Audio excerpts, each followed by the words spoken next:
तो hello students, आज है 5 सितंबर और टीचर्स डे के उपलक्ष्य पे हम आज की क्लास को शुरू करते हैं। तो आप सबको भी हैप्पी टीचर्स डे, क्योंकि आप सब भी कुछ ना कुछ हर दिन सिखा ही रहे होते हैं। एक टीचर भी सीखता है और वो अपने स्टूडेंट से ही रोज रोज सीखता है। तो इसीलिए आप सबको भी हैप्पी टीचर्स डे। और इसी के साथ शुरू करते हैं। तो पहला क्वेश्चन क्या है आपको? पहला क्वेश्चन है सतकोशिया टाइगर रिजर्व। जो सतकोशिया टाइगर रिजर्व है, रिसेंटली अभी क्या है, इसको न्यूज में देखा गया है। तो ये किस स्टेट में है? तो सतकोशिया टाइगर रिजर्व आपकी कहाँ पे है? उड़ीसा में है।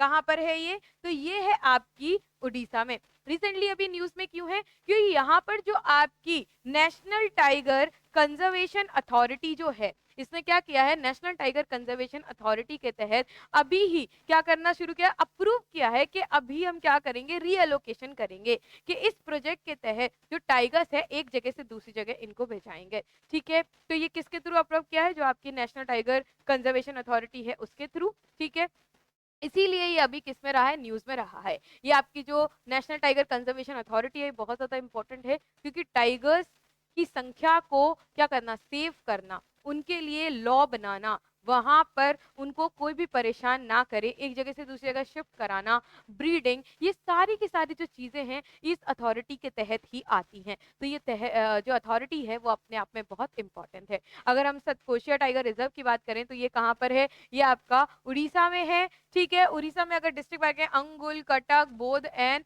नयागढ़ डिस्ट्रिक्ट में ये है।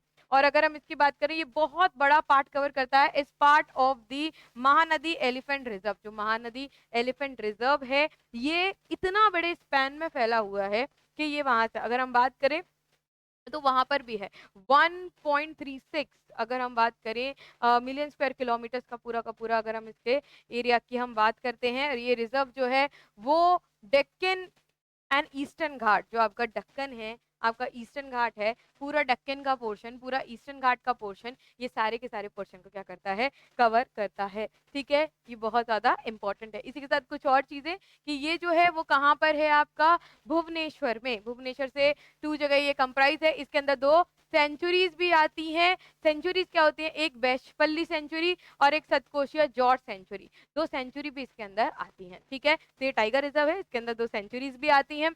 और इसके अलावा ये बहुत इंपॉर्टेंट है। क्यों? क्योंकि फ्लोरा एंड फौना पर्सपेक्टिव से, फ्लोरा क्या होते हैं? फ्लोरा और फौना, जितनी भी आपकी जानवरों और प्लांट्स का पूरा जो स्पीशी है सभी हैं, इनको हम फ्लोरा और फौना बुलाते हैं। तो अगर हम फ्लोरा फ्लोना के पर्सपेक्टिव से बात करें तो ये क्या है? ये सपोर्ट करता है मॉइस्ट डेसिडियस फॉरेस्ट को, ड्राई डेसिडियस फॉरेस्ट को, मॉइस्ट पेनिनसुला साल फॉरेस्ट को। फॉरेस्ट के क्या तरीके थे? जैसे एवरग्रीन फॉरेस्ट होता है वैसे डेसिडियस फॉरेस्ट होता है। तो यहाँ पर ये दोनों ही चीजों को सपोर्ट करता है, मॉइस्ट डेसिडियस फॉरेस्ट और ड्राई डेसिडियस फॉरेस्ट, दोनों ही तरीके के डेसिडियस फॉरेस्ट को। अगर हम बात करें तो ये घर है टाइगर का, लेपर्ड का, एलिफेंट का, गौर, स्लॉथ, बियर, इन सब स्पीसीज यहाँ पर मिलती हैं। तो ये बहुत ही ज्यादा डाइवर्स है, बहुत ज्यादा डाइवर्सिटी से ये क्या है? भरा हुआ है। ठीक है, इसी के साथ आगे बढ़ते हैं अगले क्वेश्चन की ओर। तो अगला क्वेश्चन क्या है? अगले क्वेश्चन की बात करें तो काला जीरा राइस। काला जीरा राइस सुनकर ही आपको बंगाल की याद आ जाती है, वेस्ट बंगाल की। तो काला जीरा राइस अभी is a famous food product from which state? किस स्टेट में भी बहुत ज्यादा फेमस फूड प्रोडक्ट हो गया है? देखो, बंगाल से भले ही आता है, बंगाल की स्पेशलिटी है, बंगाल से फेमस है, लेकिन अगर हम बात करें काला जीरा राइस अभी कहाँ पे फेमस हो रहा है, कहाँ पे और ज्यादा बात इसकी चल रही है, रिसेंट न्यूज में भी है, तो हम कहाँ की बात कर रहे हैं? हम उड़ीसा की बात कर रहे हैं। ठीक है, ये फेमस फूड प्रोडक्ट जो है उड़ीसा में क्या बन चुका है? बहुत ज्यादा बन चुका है। इसी के साथ हम आगे बात करते हैं। तो आगे और आगे बढ़ते हैं। तो इसमें क्या है? एक प्राइवेट कंपनी है आपकी, जो एक जैविक श्री फार्मर प्रोड्यूसर कंपनी की तरह, इसने अभी क्या हुआ है? Applied for the GI tag. काला जीरा जो राइस है उसके लिए अभी जीआई टैग की मांग की है।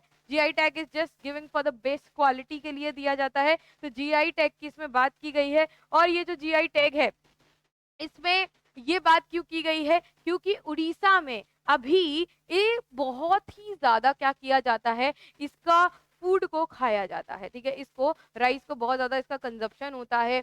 ठीक है, तो इसमें इसको जीआई टैग की बात की गई जिससे उनकी अथॉरिटी इस पे हो जाए और वो इसको क्या है? बहुत अच्छे से बेच पाए। अगर हम बात करें MS स्वामीनाथन रिसर्च फाउंडेशन जो है कहाँ की, उड़ीसा की, उसने अभी ही ये कंसर्न रेज की है कि अगर हम बात करें potentially excluding local farmer from it benefit, in companies की वजह से, क्योंकि ये कंपनी क्या ले लेती है, पूरा का पूरा बेनिफिट अपने कंट्रोल में ले लेती हैं। तो अभी ये भी न्यूज में मुद्दा बहुत ज्यादा चल रहा है कि कैसे ये कंपनी GI टैग के लिए अप्लाई कर देती हैं और उसके बाद ये जो लोकल फार्मर हैं उनसे सारी की सारी उनकी सेवाएं से वो वंचित हो जाते हैं।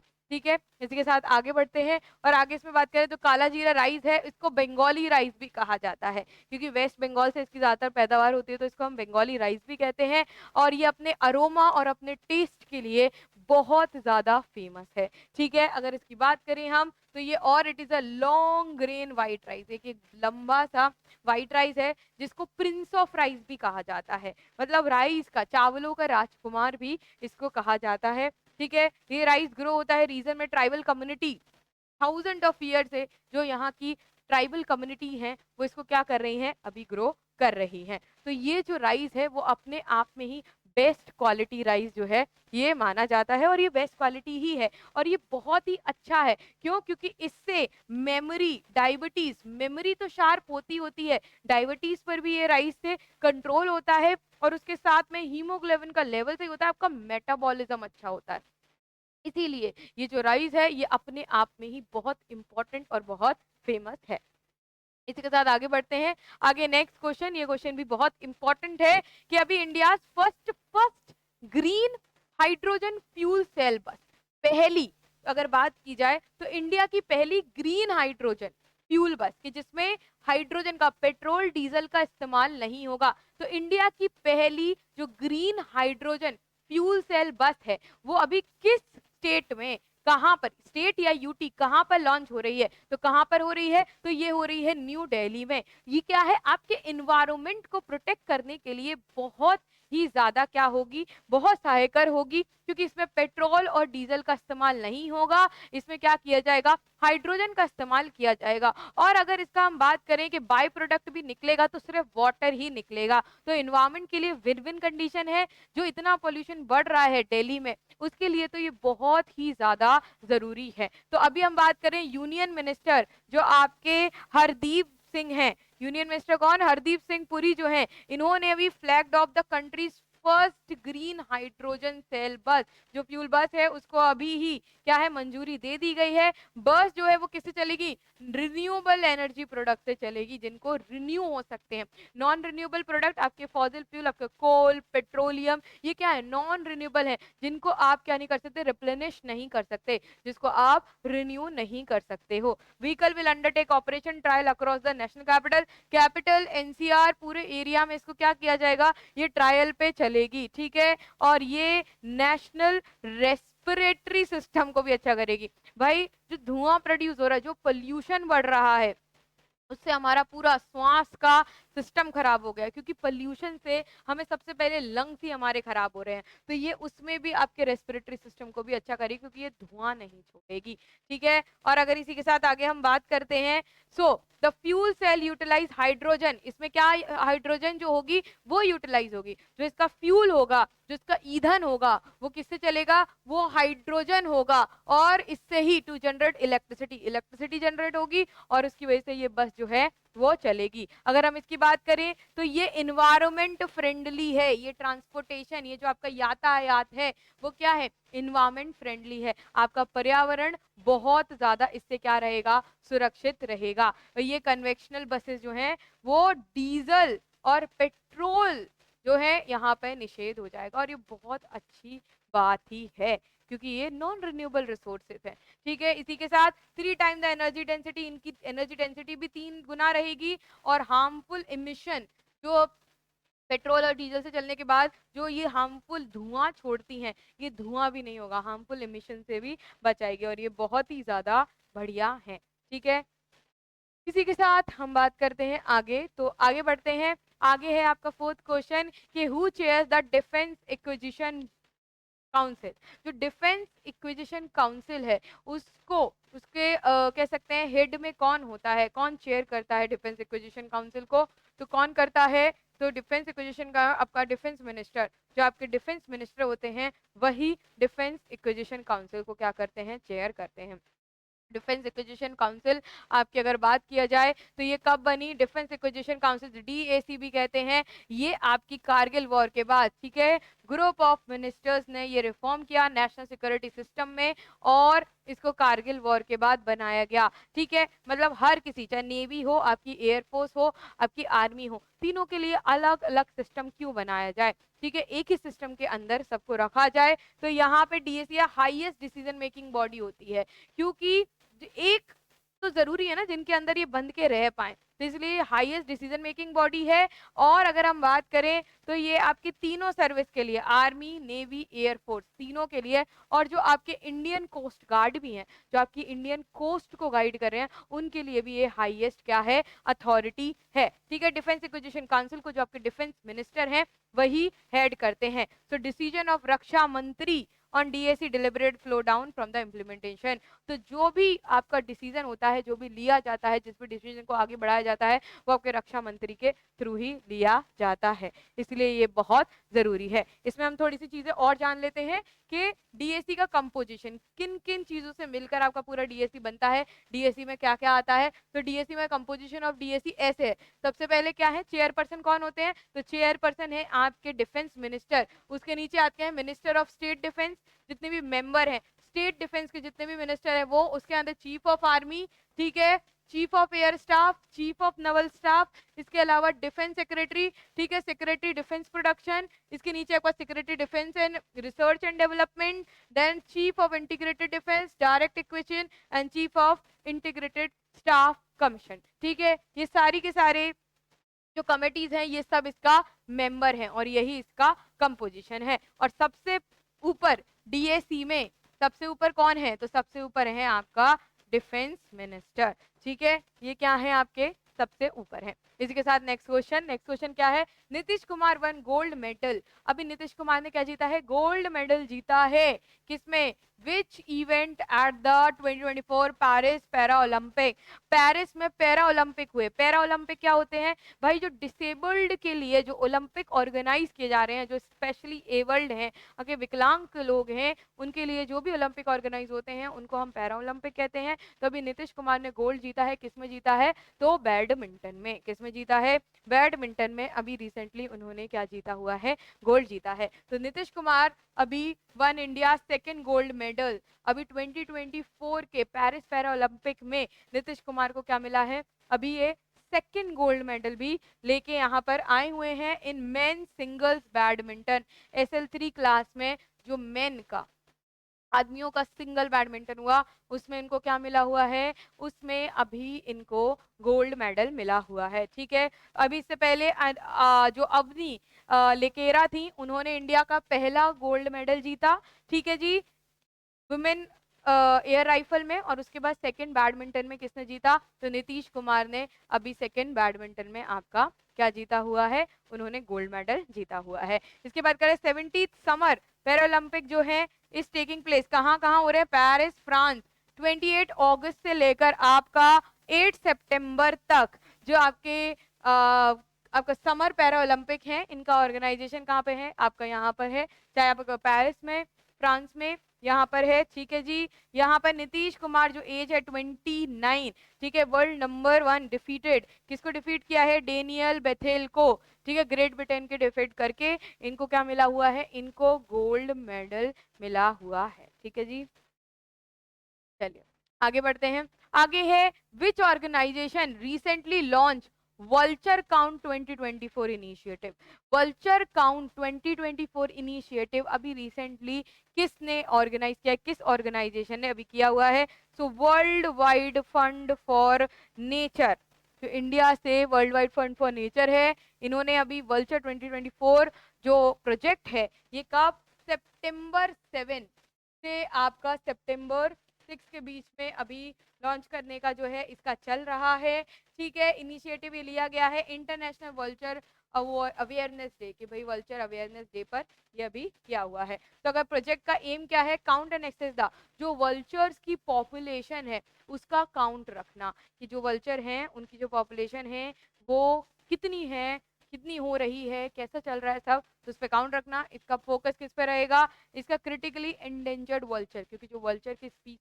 अभी किस में आ गई है, एंडेंजर हो गई है, खत्म होने की कगार पर आ गई है, तो उस पर अभी इनका क्या रहेगा, फोकस रहेगा, जिससे कि वल्चर्स की संख्या को क्या किया जाए, बचाया जा सके। इसी के साथ 7th क्वेश्चन की ओर बढ़ते हैं। 7th क्वेश्चन क्या है कि विच स्टेट या यूटी, अभी कहाँ पर जो आपका ईसाई कुडिल स्कीम जो है वो म्यूजिक और डांस की एजुकेशन के लिए कहाँ पर अभी क्या हो रही है, आपकी लॉन्च की जा रही है। ठीक है, किसके लिए, music dance education in government school, कि गवर्नमेंट स्कूल में भी म्यूजिक और डांस क्या होना चाहिए, होना चाहिए। इसके लिए आपकी जो आपकी ईसाई कुदिल स्कीम है उसको लॉन्च करने की बात चल रही है। तो कहाँ पर, पुडुचेरी में। कहाँ पे चल रही है, पुडुचेरी में। ये क्या है आपकी, ये आपकी यूनियन टेरिटरी है। कहाँ है ये यूनियन टेरिटरी, तो ये यूनियन टेरिटरी आपकी कहाँ पर है, तमिलनाडु के यहाँ पर। ठीक है, कहाँ पे, ईस्टर्न घाट और वेस्टर्न घाट, ईस्टर्न कोस्ट वेस्टर्न कोस्ट, बताइए, ये आपको बताना है। तो अभी ईसाई कुडिल स्कीम जो है पुडुचेरी की, to boost music and dance, government school में म्यूजिक और डांस को इन्हांस करने के लिए, बूस्ट करने के लिए इस स्कीम को अभी क्या करने की, लॉन्च करने की बात चल रही है। इसमें भारतीयार यूनिवर्सिटी जो है वो इसको क्या कर रही है, सपोर्ट कर रही है इस इनिशिएटिव को। ठीक है, a musical heart is being set up, तो अगर बात किया जाए तो गवर्नमेंट यहाँ पर स्कूल है जिसका नाम क्या है, Chinattha government girls higher secondary school. यहाँ पे एक म्यूजिकल एक तरीके से क्या किया जा रहा है, हर्ट्स को सेटअप होने की बात चल रही है। ठीक है, आगे बढ़ते हैं। तो music classes will be held, like एक हफ्ते में 2 बार 2 घंटे की म्यूजिक क्लास को क्या करने की, चलाने की बात यहाँ पर चल रही है। तो ये जो स्कीम है वो क्या करेगी, वो एक तरीके से क्लास लेवल सिलेबस को एनहांस करेगी, म्यूजिक या डांस को स्मार्ट करेगी, बच्चों की क्रिएटिविटी बढ़ेगी, बच्चों की इससे और ज़्यादा नॉलेज आएगी कि उनको आगे करना क्या है, लाइक उनका इंटरेस्ट किस में है, बच्चों के इंटरेस्ट इससे क्या होगा, इन्हांस होगा। ठीक है, इसी के साथ आगे बढ़ते हैं। तो थोड़ा सा और इसके बाद हम थोड़ा सा पुडुचेरी की बात कर लेते हैं। तो ये रहा आपका पुडुचेरी। ठीक है, कहाँ, ये है आपका पुडुचेरी। ये अगर बात करें एवरी ईयर 1 जुलाई जो है वो फाउंडेशन डे की तरह मनाया जाता है, किसके, तो पुडुचेरी का फाउंडेशन डे क्या है, 1 जुलाई को मनाया जाता है। और ये क्या है, यूनियन टेरिटरी एक्ट के थ्रू मनाया जाता है, ये गवर्नमेंट की यूनियन टेरिटरी है। ठीक है, अगर हम बात करें पुडुचेरी जो है वो कब बना था, 1962 में। ठीक है, इसको बनाया गया था, बहुत जरूरी है। अगर हम बात करें Puducherry and Karaikal region are surrounded by the Tamil Nadu, यहाँ पर आपका कराईकल रीजन है पुडुचेरी का ही, और ये पुडुचेरी दोनों ही किससे सराउंडेड हैं, तमिलनाडु से, ये दोनों ही रीजन सराउंडेड हैं। ठीक है, तो ये इंपॉर्टेंट है, लाइक मैप पर भी आपको पता होना चाहिए कि पुडुचेरी है कहाँ पर। ठीक है, इसके बाद आगे बढ़ते हैं। तो आगे क्या है, पोवा रिजर्व फॉरेस्ट, जो पोवा रिजर्व फॉरेस्ट है which was seen in the news. ठीक है, अभी लोकेटेड है नॉर्थ ईस्टर्न के स्टेट में। ठीक है, आपका मिजोरम, नागालैंड, असम और आपका मणिपुर, चारों ही क्या है, नॉर्थ ईस्टर्न स्टेट है। तो इन चारों में से कहाँ पर पोवा रिजर्व फॉरेस्ट जो है वो क्या है आपका, लोकेटेड है। तो ये कहाँ पर है, ये है आपका असम में। कहाँ पे लोकेटेड है ये है असम में। असम की कैपिटल आप मुझे कमेंट करके बताइए, मैं तो आपको बताऊंगी ही, पर आपको कमेंट करके इसको बताना है। तो इसमें क्या है, आपका पोवा रिजर्व फॉरेस्ट जो है वो असम के कहाँ पे, दिमाजी डिस्ट्रिक्ट में है। ठीक है, will soon become a wild life sanctuary, जो क्या बनने वाला है, क्यों न्यूज में, क्योंकि वो वाइल्ड लाइफ सेंचुरी बनने वाला है। ये एक रेन फॉरेस्ट है, नॉर्थ ईस्टर्न असम का क्या है, रेन फॉरेस्ट है, जो 1924 में क्रिएट हुआ था। ठीक है, it is a rain forest that was created in 1924। ठीक है, the forest is border by the Siang, Dibang and Lohit river. यहाँ पे सियांग, दिबांग और क्या आपकी लोहित रिवर, ये सब क्या है, ये एक तरीके से ब्रह्मपुत्र की क्या है, ट्रिब्यूटरीज है यहाँ पर। ये इनसे पूरा का पूरा एरिया जो है वो कवर्ड होता है। ठीक है, ये इंपॉर्टेंट है। यहाँ पे एथनिक ग्रुप कौन कौन से रहते हैं, तो मिसिंग, बोडो, सोनवाल, कचारी एंड आपका हेजोंग, ये इसके क्या हैं, ये सारे के सारे इसके आपके एथनिक ग्रुप्स हैं। और यहाँ पे बात की जाए फ्लोरा फोना की, तो लोरिस, केव्ड, लंगूर, वाइल्ड बोर, ठीक है, 45 स्पीसीज ऑफ रेप्टाइल, ये सारी चीजें यहाँ पर मिलती हैं। तो ये भी एक बहुत ही डाइवर्सिटी का क्या है, हॉटस्पॉट है, ठीक है। इसके साथ आगे बढ़े तो थोड़ा सा असम की बात कर लेते हैं। तो ये है आपका असम, ठीक है जी, ये क्या है, ये है आपका असम, और असम की कैपिटल क्या है, तो असम की कैपिटल क्या है, असम की कैपिटल है दिसपुर, ठीक है। असम किसके लिए, असामी टी, क्योंकि यहाँ पे क्या है, चाय के बागान, असामी टी, और असामी सिल्क के लिए जाना जाता है। और पहली, the state was the first sight for drilling, तो ऑयल ड्रिलिंग के लिए पहली साइट इसमें थी। अगर हम यहाँ बात करें तो असामी इकोनॉमी सबसे ज्यादा वाइल्ड लाइफ टूरिज्म से ही चलती है। यहाँ पे वाइल्ड लाइफ को देखने, पशु पक्षियों को देखने, जानवरों को देखने लोग आते हैं। यहाँ पे रिजर्व्स बहुत सारी हैं, काजीरंगा नेशनल पार्क है यहाँ पर, ठीक है, मानस नेशनल पार्क है यहाँ पर, और ये क्या है, ये वर्ल्ड हेरिटेज साइट है, चाहे आपका काजीरंगा नेशनल पार्क हो, मानस नेशनल पार्क हो, ये सारा। और दिसपुर इसकी क्या है, दिसपुर इसकी आपकी